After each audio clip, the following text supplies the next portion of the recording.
Hello and welcome to another episode here on my channel. My name is ChaosMole and today I'm giving you my Battlefield 2042 early access / release thoughts.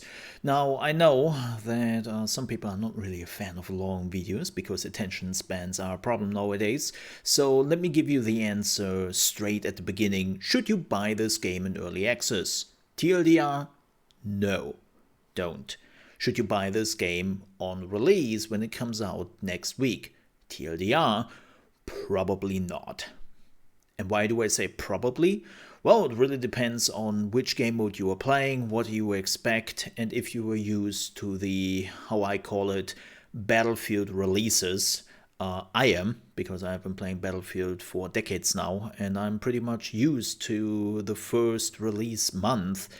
And unfortunately, nothing has really changed in that regard. It is very much the Battlefield release as we know it. It has technical difficulties, it has bugs, it has gameplay issues, and there's just so much going on where you are like, yeah, this is atypical, but we all know that they will fix this, if you're not Battlefield 5, that is, and then everything gets better. Now, in this case, I really hope they do it quickly, especially the performance. I could play Battlefield 2042 on high settings and also stream and record it at the same time. And I had like, I think 60 all the time because I had VSync, but I could have gone higher. And the moment I didn't stream, I had easily my 100 FPS even on high settings. And now I have problems on medium settings. I don't have ray tracing on, I deactivated everything, which could be the culprit. Like if you're looking at my main menu, you see like tons of things deactivated and activated and whatnot, and you think, okay, that alleviates the problem, right? No, it does not. DLSS does absolutely nothing to my FPS. I sometimes even have the feeling that it lowers my FPS instead of helping, which is definitely not what DLSS normally is doing. Like there is something on. And I came to the conclusion that all things considered, I'm rolling the dice. I'm just rolling the dice on how the performance of the game will be. And there will be rounds where the performance is absolutely acceptable and I can just play. And then there are rounds where after 10 minutes, I'm like, what is this? Right? Micro stutters, bigger lags, FPS drops, and it's just like, yeah, you know what? I don't need this. So unfortunately, when it comes to tech issues, it's a Battlefield release. The same goes with bugs and server issues, even though they got a little bit better with the server issues. Saying that, playing today on Sunday has been not great. Like nearly every server I was on, I had server lags. I had rubber banding like crazy. And I can tell you it's not my internet. My internet is one of the most stable things I can count on. And yeah, it's just the servers. Like because everyone has experienced it.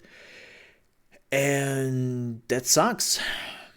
That really sucks. Will those issues be fixed till the release? I certainly hope so, but I will be honest, I assume it will get worse because much more people will start to play the game. One of the things which alleviates the problems a little bit is deactivating crossplay.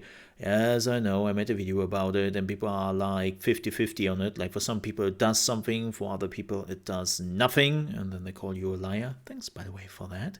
I love the internet sometimes. But it is like a 50-50 thing. But when the servers are under heavy load, like no matter if you are having crossplay enabled or not, you are in the pickle, and they will not help you. And there is no fix for that.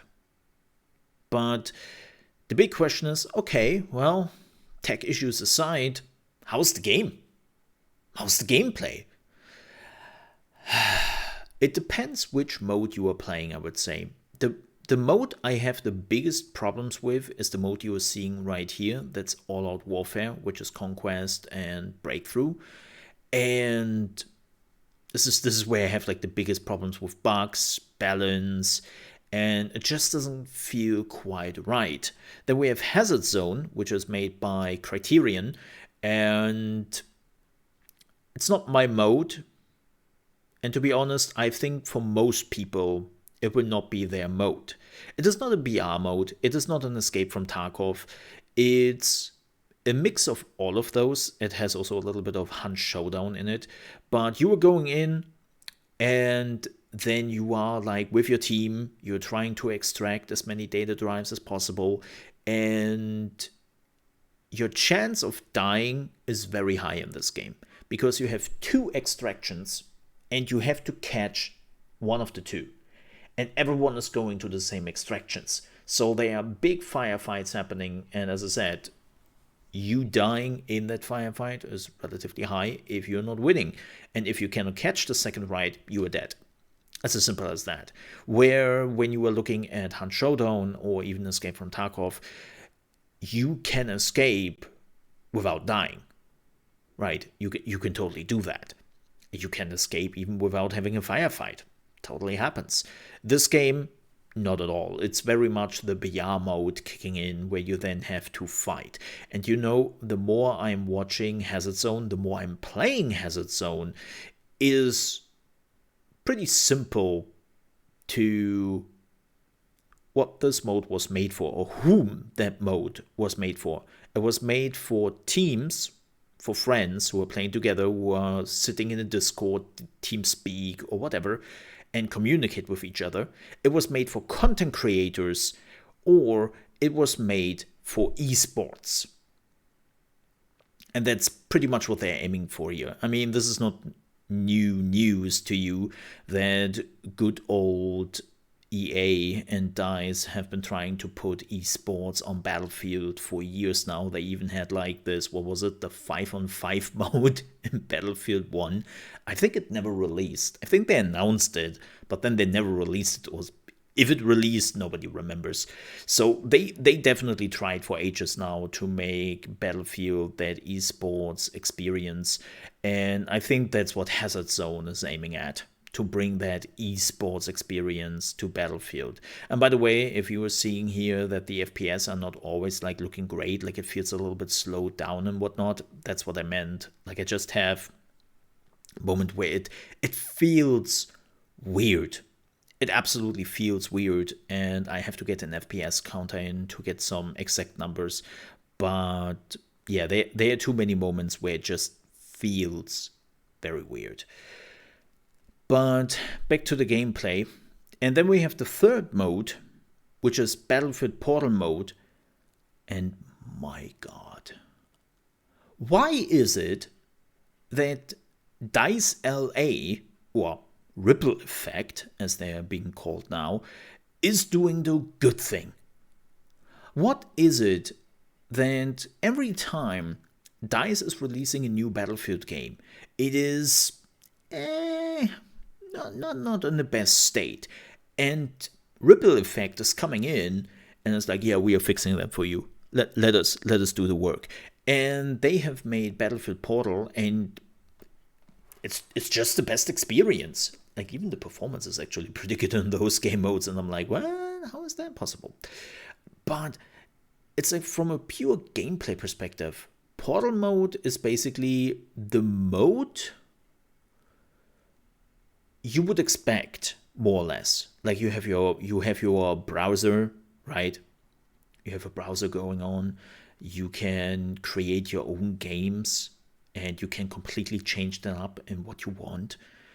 And it's just like, I have played Bad Company 2, I've played Battlefield 3, I've played 1942, I've even played the VIP mode, even though I'm not enjoying that too much. And it feels great, like especially Bad Company 2. Man, I have been popping off, as they love to say nowadays, in Bad Company 2.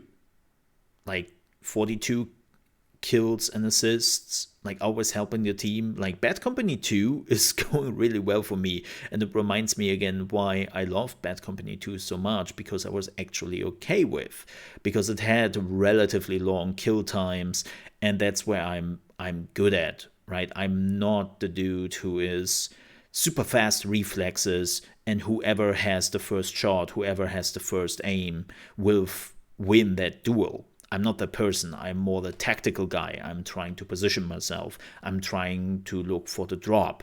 Like, I'm not the fast shooter. I'm the tactical person. And Bad Company 2 is exactly that. Like, it's like you have super long kill times, you have to prepare accordingly, and even Battlefield 3 still has that, even it is a little bit less than in Bad Company 2. But the game modes feel so good. There's so many weapons, lots of different maps. You can, like, people started actually to just play Battlefield 2042 in Portal mode. Why? Because, well, they can have all the weapons of all the different modes, they can have all the maps of all the different modes, and it just feels like the complete package.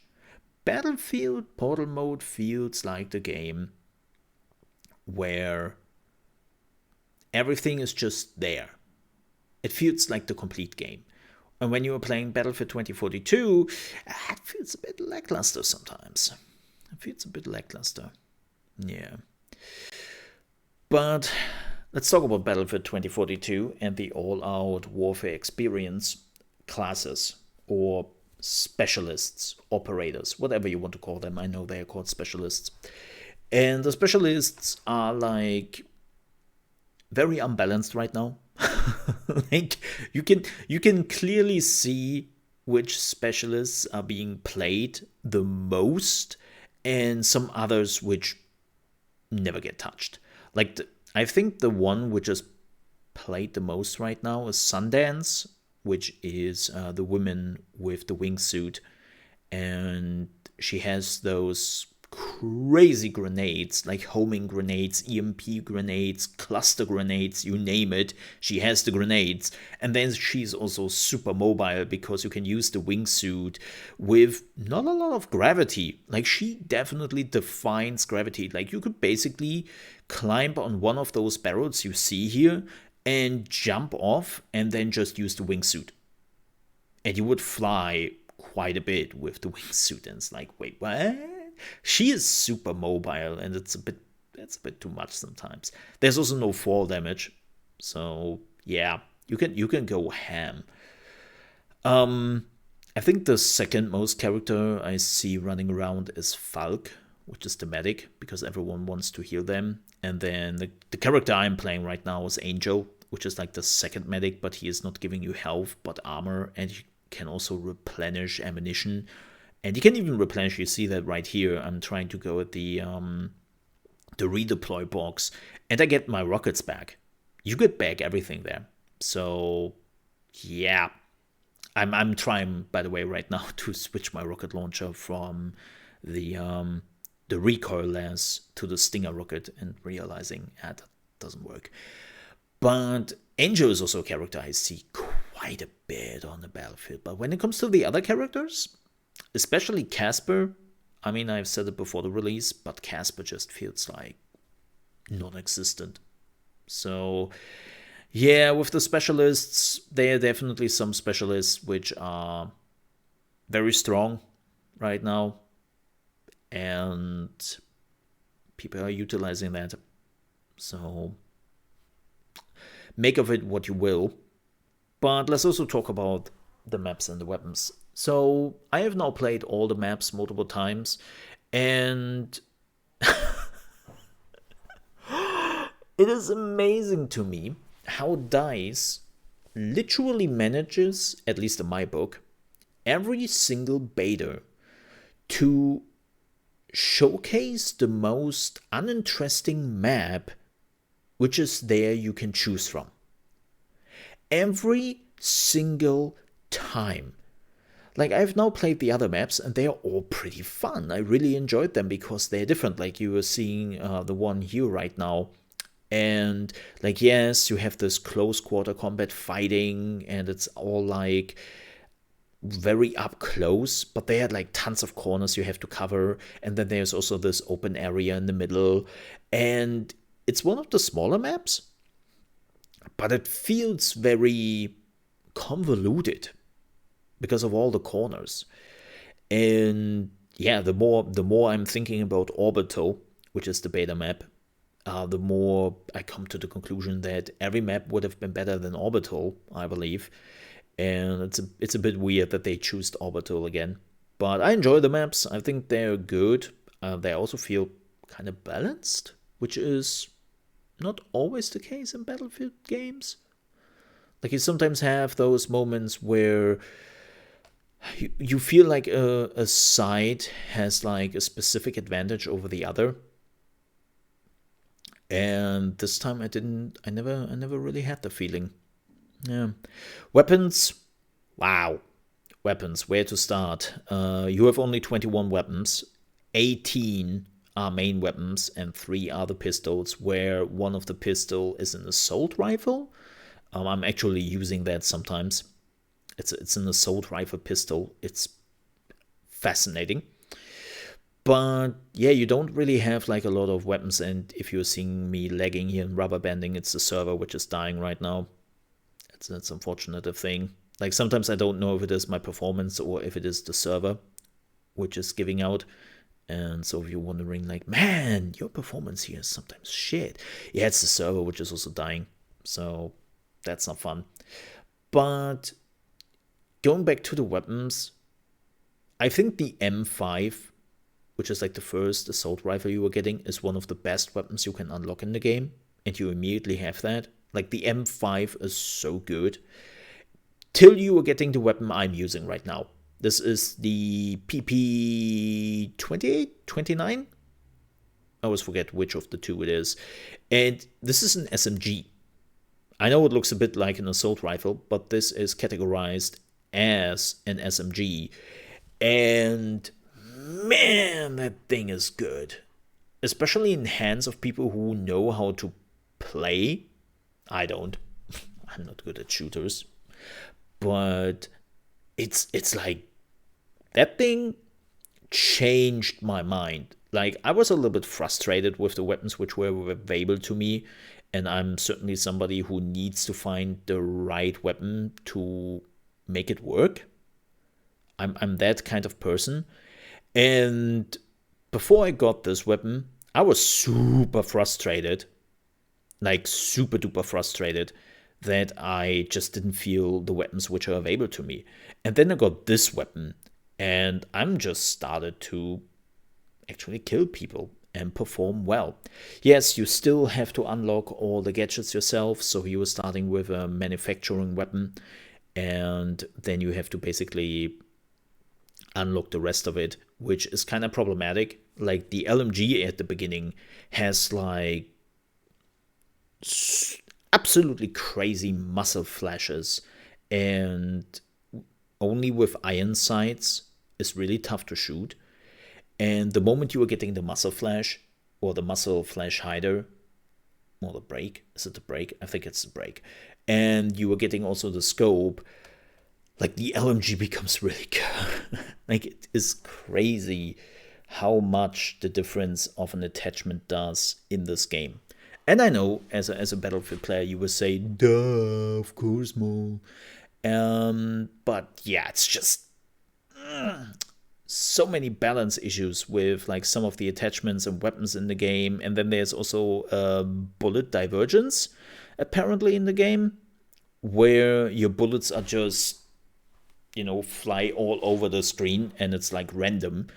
And they're hitting enemies like in a certain circle, instead of if you were directly aiming at somebody, like the bullet is flying straight out, like the bullet is like just dancing circles sometimes around the enemy.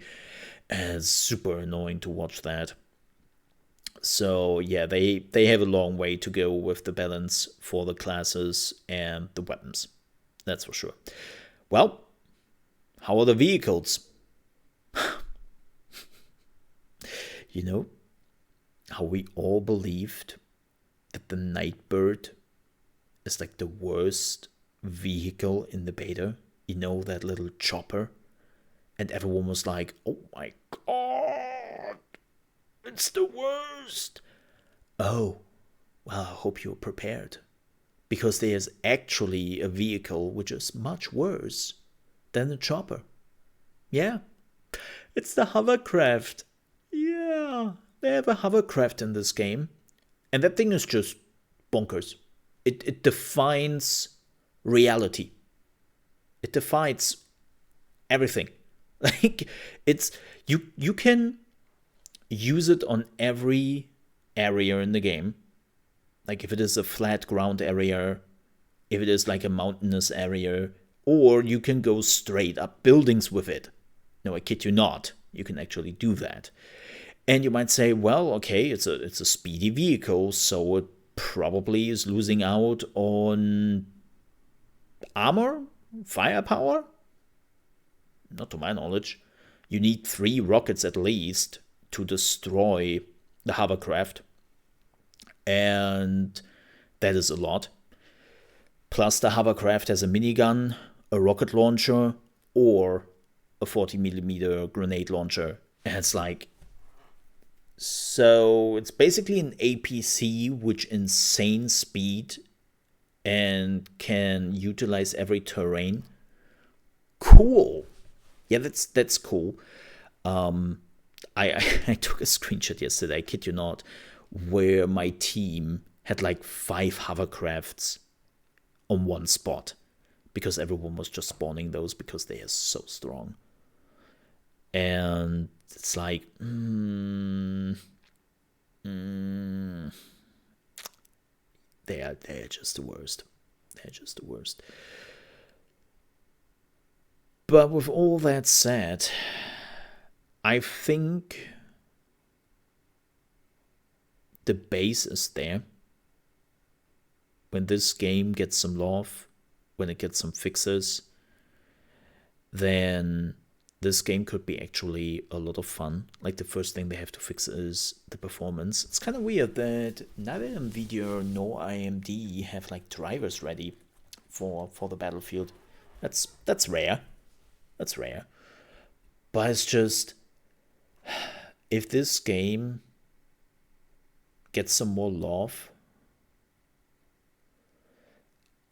I think it can be absolutely amazing. And I mean all 3 modes. But till then, it's not in a great state. It's not a Call of Duty Vanguard, I can tell you that. But this brings us to the point of wrapping it up, and where I come back to, is it worth the 90 or 120 bucks people have been paying for the early access version? Hell no. Absolutely not. Absolutely not. Like, it's no. No. Just no. Is it worth the 60 bucks when it comes out? Well, if they can fix the performance, maybe. If you can ignore all the bugs and all the glitches and all the problems I've just been talking about, I totally think that then yes, it is worth it. But let me tell you what will be even more worth it. Waiting for another 3 months till January and February till it releases, and then get it for like 40 or 30 bucks, where it is highly optimized, with tons of more content to it. Like if you want to play it smart, you will probably just wait till the January or February and get the game then. And get it in a much, much better state than it is right now. If you can ignore all the problems I've just mentioned, yeah, I would say it is worth to check it out on release. Keep in mind, there is right now a 10-hour trial with EA Play. If you have the Xbox Game Pass Ultimate, you automatically have EA Play.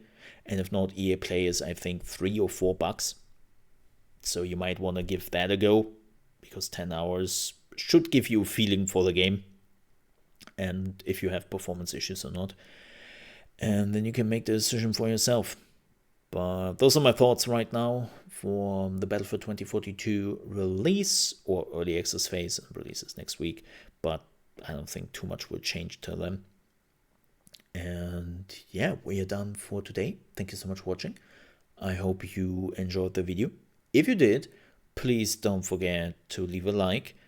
If you didn't like this video for whatever reason, well, the dislike button is right next to it. And if you're new to the channel, you want to see more impressions of video games, my thoughts on the gaming industry, gaming news, tips and tricks for new games, and so on and so forth, then I would appreciate if you might subscribe to the channel.